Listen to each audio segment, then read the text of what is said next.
Hello दोस्तों, कैसे हैं आप। मैं गौरव स्वागत करता हूं आप सबों का आपके चैनल AEPS पे।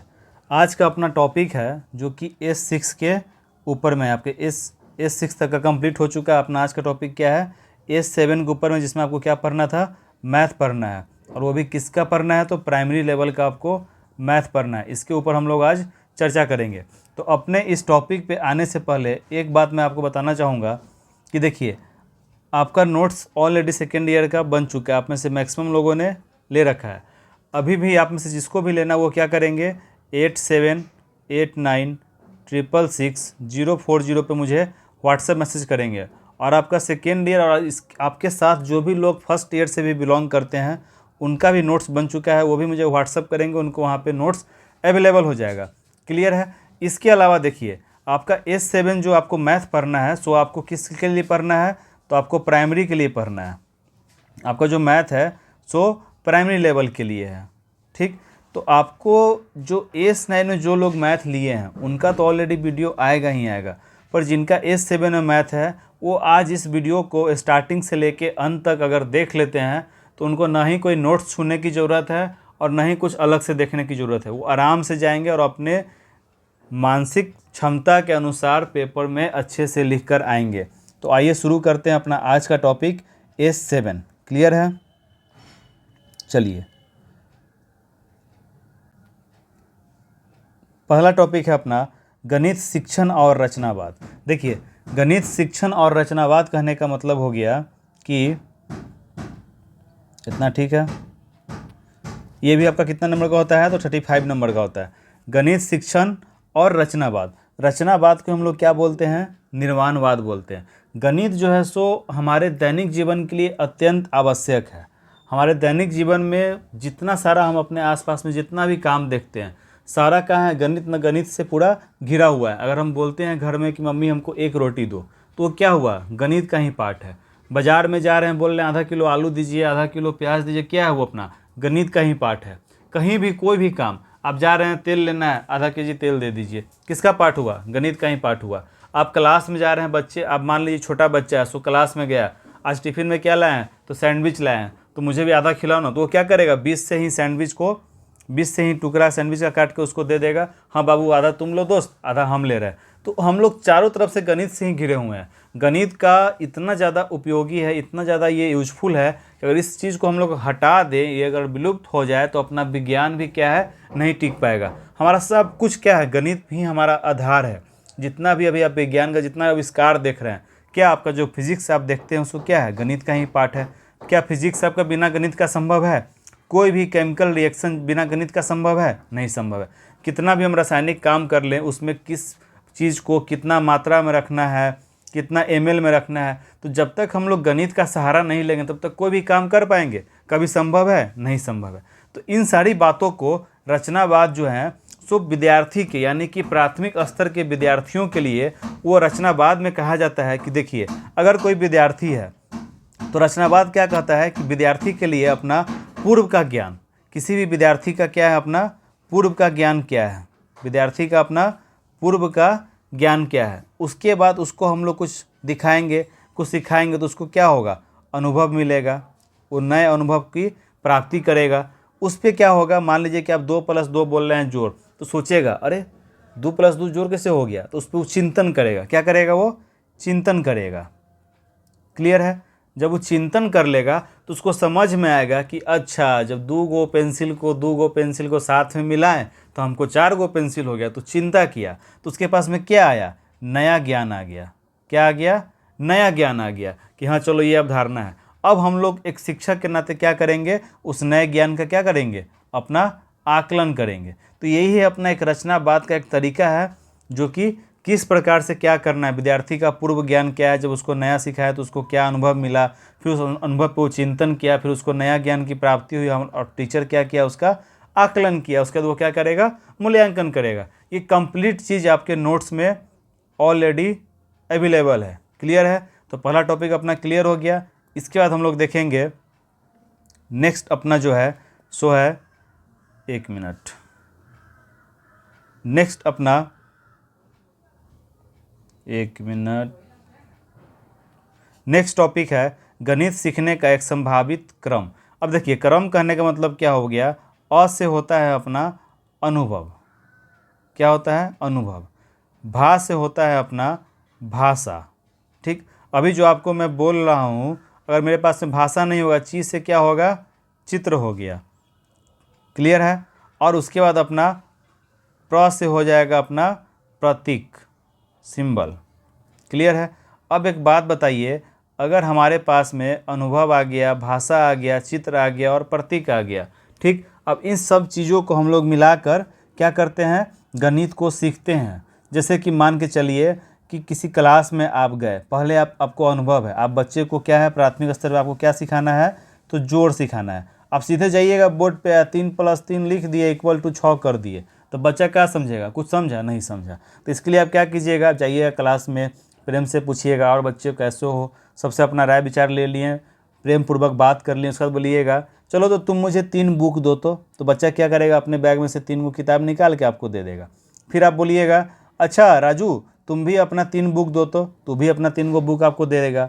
अब आप कहिएगा सीता चलो तुम खड़ा हो, बताओ मेरे हाथ में कितने बुक हैं, तो वो करेगी 1 2 3 4 5 6। तो सर आपके हाथ में कितने बुक हैं, 6 बुक हैं। तो क्या हुआ, अपने जोड़ की अवधारणा को आप सिखा रहे हैं, पर किसका प्रयोग करके, भाषा का प्रयोग करके। जोड़ की अवधारणा को आपने सिखाया, पर किसका प्रयोग करके, तो भाषा का प्रयोग करके। इसमें आपने चित्र और प्रतीक बच गया। तो जो आपका किताब था, सो किताब का जो अपना चैप्टर, जो अपना ऊपर का कवर फोटो होगा, सो क्या हो गया, अपना चित्र हो गया। और प्रतीक अपना जो बीच में आप जोड़ का सिंबल दिए हैं, सो क्या हो गया, प्रतीक हो गया। क्लियर है सारा कुछ। ये सारा कुछ आपको अपने मन से ही लिखना है। उदाहरण आप मैंने जोड़ का दिया, आप गुना का दीजिए, भाग का दीजिए, जो मन है सो आप दे सकते हैं, घटाव का दीजिए। क्लियर है। अब है अपना औपचारिक गणित को ठोस अनुभव से जोड़कर सिखाना। अब देखिए, औपचारिक गणित कहने का मतलब क्या हो गया, कि गणित की जो भी बात है, जो उसका चिंतन करने का क्षमता है। जैसे कि अगर हम मान लीजिए क्लास में बोल रहे हैं कि बताओ कि तुम्हारे घर में दादा हैं, दादी हैं, 2 भाई है, 1 बहन है। दादा है, दादी है, 2 भाई है और 1 बहन है, तो तुम्हारे घर में कितने सदस्य होंगे। तो ये क्या हुआ, अपना औपचारिक ढंग से आपने पूछा। अब इसी को हमको ठोस अनुभव के साथ में बताना है। हम क्या करेंगे कि छोटा छोटा टुकड़ा ले लेंगे गिट्टी का, बोलेंगे ये तुम्हारे दादाजी हैं, ये तुम्हारी दादी है, यहाँ पे 2 टुकड़ा साथ में लेंगे, तुम्हारे 2 भाई है और ये तुम्हारा 1 बहन है। अब बताओ तुम्हारे घर में कितने सदस्य हैं। तो बच्चा क्या करेगा, 1 + 1 2 + 2 4 + 1 क्या हो गया, 5। तो अपने बातों को आपने क्या किया, पत्थर के टुकड़ों को उपयोग किया। तो ये आपका क्या हुआ, ठोस हुआ, ठोस अनुभव हुआ। ठोस मतलब जिसको हम छू सके, देख सके।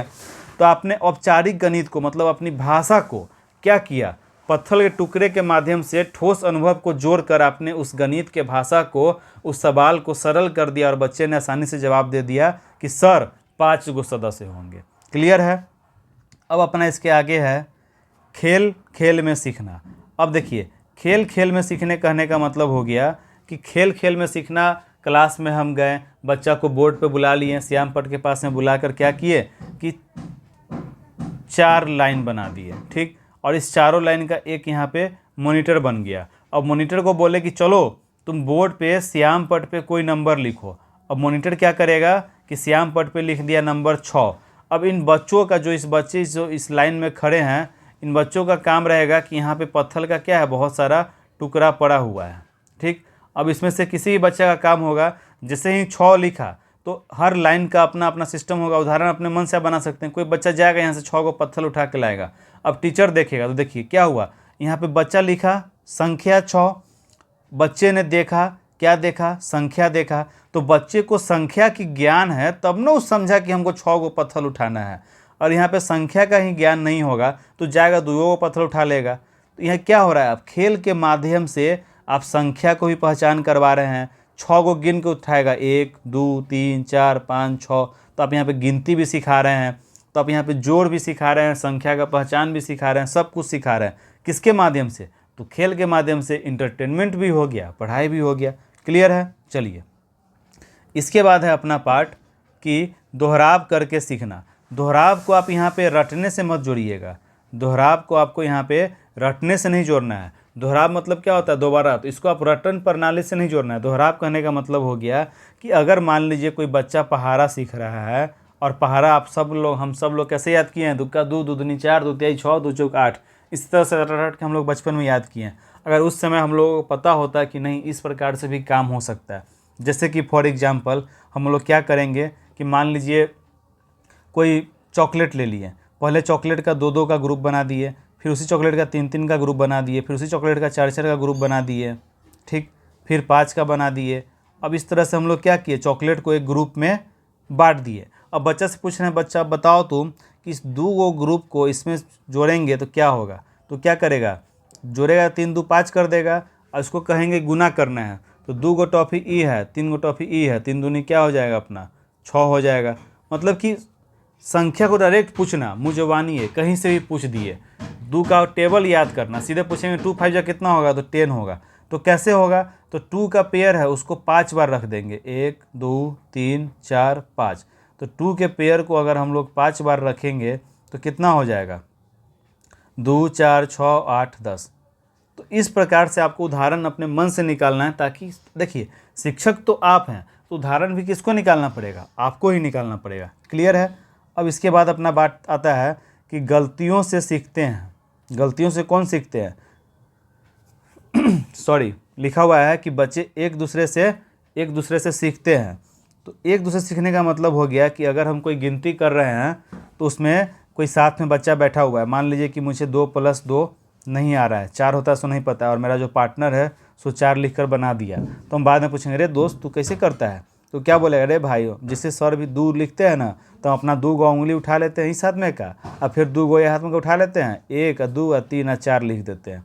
तो क्या होगा, बच्चे अपने सहपाठी से भी सीखते हैं। इसी को आपको अपना किसी भी कोई भी उदाहरण आप ले सकते हैं। क्लियर है? उसके बाद अपना आता है कि गलतियों से सीखते हैं। अब देखिए, गलतियों से बच्चा भी सीखता है और शिक्षक भी सीखता है। बच्चे से गलतियों से बच्चा भी सीखता है और टीचर भी सीखता है। कैसे? तो मान लीजिए कोई बच्चा जो है सो जोड़ सही बना रहा है, घटाव सही बना रहा है, और उसमें गुना गलती कर दिया। हम उसको क्या किए कि सिंप्लीफिकेशन का कोई सवाल लिख दिए। बच्चा क्या किया कि सब काम सही किया और गुना लास्ट में गलती कर लिया।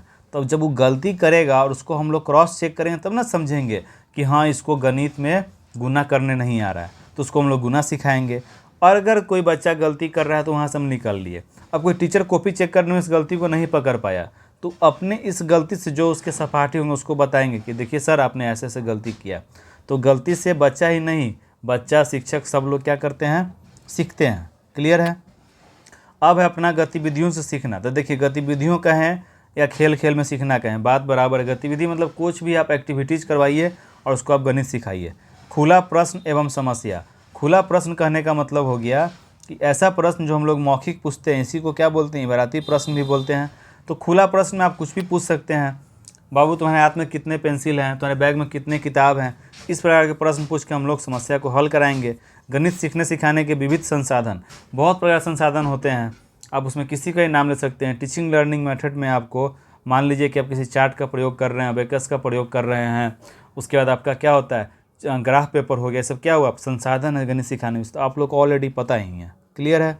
और सारा कुछ आपके नोट्स में अवेलेबल है, और नोट्स कुछ कोई बहुत बड़ा चीज़ नहीं है। ओनली 200 में आपको 8 का 8 सब्जेक्ट मिल रहा है, वो भी एकदम टू द पॉइंट, ना कोई कहानी ना कुछ, दुविधा, सारी सुविधा के साथ आपका नोट्स है ओनली 200 में। क्लियर है? जो भी लेना चाहेंगे व्हाट्सएप मुझे कर देंगे, बच्चा आपको भेज देगा। उसके बाद अपना सेकेंड यूनिट है जो कि है गणित सीखने की योजना और आकलन। देखिए, गणित सीखने की योजना कहने का मतलब हो गया कि योजना हम लोग कैसे बनाते हैं। योजना कहने का मतलब हो गया कि योजना आप क्यों और कैसे बनाएं। योजना मतलब किसी भी कार्य को करने से पहले जो आप विचार करते हैं। मान लीजिए कि आपको अपने घर से चौक पे जाना है, तो आप क्या सोचिएगा, अरे अभी इतना गर्मी है, इतना धूप है, चौक पे हमको जाना है। पर आपको काम क्या है कि आपको जाके क्या लाना है, दूध लाना, और दूध आपका क्या है, आवश्यकता है। तो आप योजना बनाइए, चलो क्या करते हैं, इतना कड़ा धूप है तो एक ब्लैक चश्मा भी पहन लेते हैं, एक छाता भी ले लेते हैं, आराम से चलेंगे, धूप भी नहीं लगेगा और दूध भी आ जाएगा। तो आपने योजना बनाया, तब ना आपने कार्य को सफल किया। उसी प्रकार से गणित सीखने की योजना बनाने में क्या करना है कि आपको योजना बनाना है कि आपके क्लास का बच्चा क्या जानता है, क्या नहीं जानता है, उसको कहाँ पे क्या प्रॉब्लम है, कैसे उस प्रॉब्लम को हटाएंगे। इस सारी चीज़ को हम लोग बच्चे को मध्य नज़र में रखते हुए बनाएंगे। और कैसे बनाएंगे, तो बच्चे को एकदम सेंट्रलाइज करके सोचेंगे और उसके हिसाब से बनाएंगे। गणित सीखने के संदर्भ में आकलन, क्यों, क्या और कैसे। तो देखिए, आकलन कहने का मतलब होता है कि बच्चा क्या सीखा है, कहाँ पे प्रॉब्लम है, इसका आप आकलन करते हैं। और आकलन करने के बाद फिर से आप उसको सिखाते हैं। मूल्यांकन जो है अपना अलग पार्ट है। आकलन आप सिखाने के क्रम में ही करते हैं कि उसको क्या प्रॉब्लम है, आप उसको फिर से सिखाइएगा। क्यों करते हैं, तो आप कितना सिखा पाए हैं। बच्चों के साथ में आप अपना आकलन भी करते हैं कि हम क्या सिखाए, क्या नहीं सिखा पाए हैं। और उस जब समस्या निकल कर सामने आता है तो उसको कैसे सॉल्व करना है, ये भी विचार आप करते हैं और उसको ठीक करते हैं। प्राथमिक स्तर पर गणित के संदर्भ में सतत एवं व्यापक मूल्यांकन। सॉरी, थोड़ा ठुक ठाक हो रहा है, वो आवाज़ आ रहा है क्योंकि घर मेरा बन रहा है, तो सारा सेटअप भी है अपना यूट्यूब का, तो थोड़ा सा प्रॉब्लम चल रहा है, इसीलिए आपका वीडियो रेगुलर नहीं मिल पाता है। पर इसको माइंड नहीं कीजिएगा, थोड़ा थोड़ा बीच में डिस्टर्बेंस आ ही जाता है। क्लियर है। अब है आपका प्राथमिक स्तर पे गणित के संदर्भ में सतत एवं व्यापक मूल्यांकन। देखिए, सतत कहने का मतलब है जो अपना क्लास के अंदर में कर रहा है, और व्यापक अपना क्लास के बाहर। तो गणित को आप क्लास के अंदर भी पूछ रहे हैं और क्लास के बाहर आप क्या किए कि बच्चा को बोल दिए कि बच्चा तुम लोग जाओ गाँव में एक पेपर ले लो, उस पर लिख कर आओ कि गाँव में कितने महिला हैं, कितने पुरुष हैं, कितना बच्चा है, कितना बुजुर्ग है। अब ये पूरा चार्ट बना के आएगा कि इस गांव में इतना महिला है, इतना पुरुष है, इतना बुजुर्ग है, इतना बच्चा है। तो ये क्या हुआ अपना गणित का ही। यहाँ पर वो गया मार्केट में, पूरा गांव में, समाज में घूम कर आया और अपना वो देखा कि हाँ यहाँ पे 60 हैं, फिर 10 हैं, फिर 20 हैं, फिर 30 हैं। इस तरह से अपना वो पूरा देख कर आया, आपको संख्या का एक पूरा चार्ट बनाकर आपको दिया कि हाँ सर ऐसे है। तो ये क्या किया आपने, उसके उस संदर्भ को, संख्या की समझ को आपने क्या किया, आपने स्कूल से बाहर जाके भी उसका आकलन किया। क्लियर है। इसके बाद है अपना कक्ष में प्रयोग लाई जाने वाली आकलन की कुछ प्रविधियाँ। तो वही अपना हो जाएगा जो चीज़ का आप प्रयोग करते हैं, जिसको मैंने अभी बता रहा था टीचिंग लर्निंग मेथड वाला, वो चीज़ आपको यहाँ पे एक्सप्लेन कर देना है। गणित में सीखने के संकेतकों की समझ। अब देखिए, गणित सीखने में संकेत, मान लीजिए कि हम ऐसे लिख दिए तो क्या है अपना, जोड़ है, कॉमा हो गया, घटाव हो गया, भाग हो गया, गुना हो गया, ये तो अपना ऐसे हो गया, ब्रैकेट हो गया, छोटी बड़ी आप जो भी मान, ये सब क्या है अपना गणित का अपना क्या है, संकेत है। अब 1/2 लिख रहे हैं तो इसको क्या बोलते हैं, भिन्न बोलते हैं। ये सब संकेत आपको बच्चे को सिखाना है। क्लियर है। इसके बाद अपना थर्ड यूनिट है ज्यामितीय आकृतियाँ एवं पैटर्न। देखिए, इसके लिए क्या है कि आपको थोड़ा सा पढ़ना पड़ेगा। खुली व बंद आकृतियाँ, मतलब कि कोई आकृति ऐसा है तो ये क्या हुआ, खुली है, इसको पूरा घेर दिए तो क्या हो गया, बंद आकृति हो गया। नियमित, अनियमित, ये सब आपका क्या है, ज्योमेट्री का पार्ट है। और ये सारा कुछ आपके कहाँ नोट्स में अवेलेबल है। जो भी लोग अब तक नहीं लिए हैं ले लें, अच्छा बना हुआ है, अच्छा रिस्पांस भी मुझे मिल रहा है, सभी लोग बोलते हैं कि नहीं सर बढ़िया है।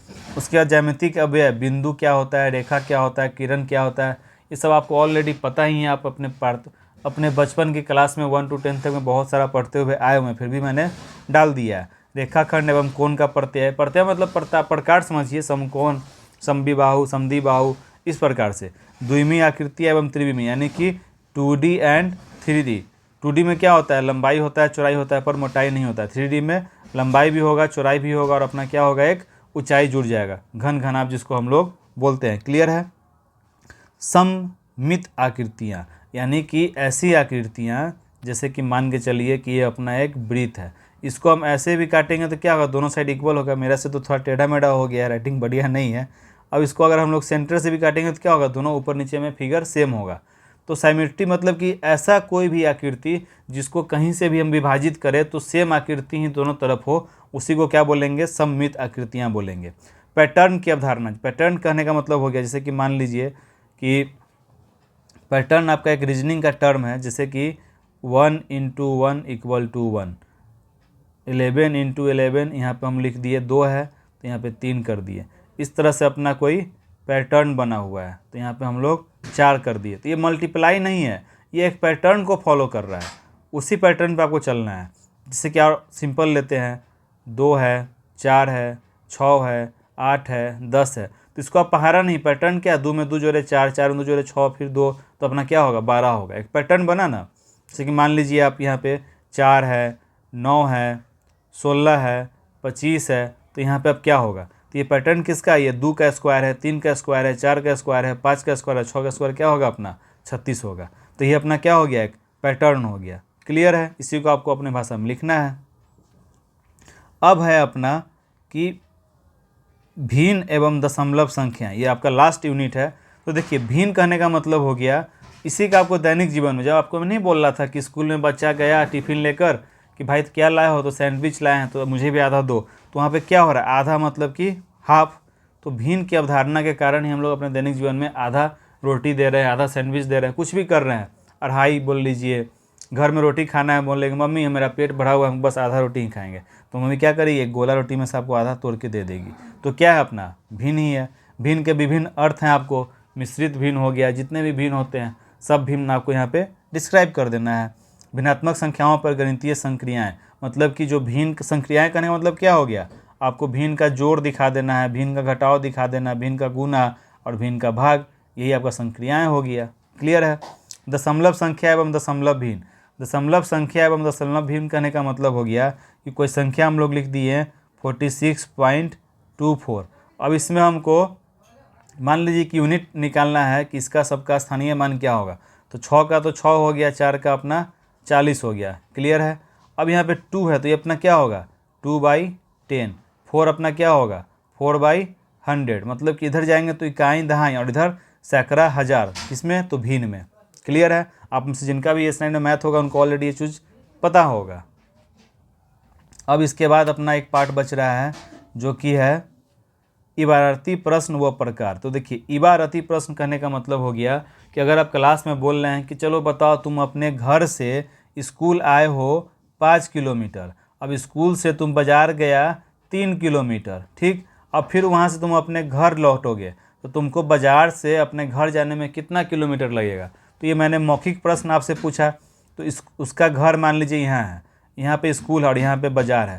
तो स्कूल घर से स्कूल आया 5, फिर स्कूल से बाज़ार गया 3, अब बाज़ार से उसको घर लौटना था कितना किलोमीटर? 8 किलोमीटर। तो ये अपना मौखिक प्रश्न है, पर ये अपना क्या है? एक गणित का ही पार्ट है, तो इसी को क्या बोलते हैं? इबारती प्रश्न।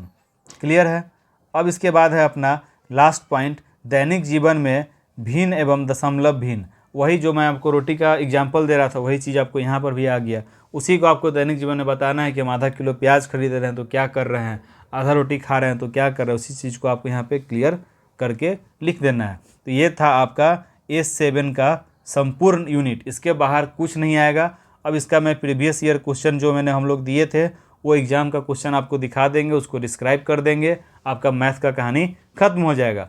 और लास्टली यही कहूँगा, जिनको बहुत ज़्यादा प्रॉब्लम है वो नोट्स ले सकते हैं और टू द पॉइंट है, कोई दिक्कत नहीं है, ठीक।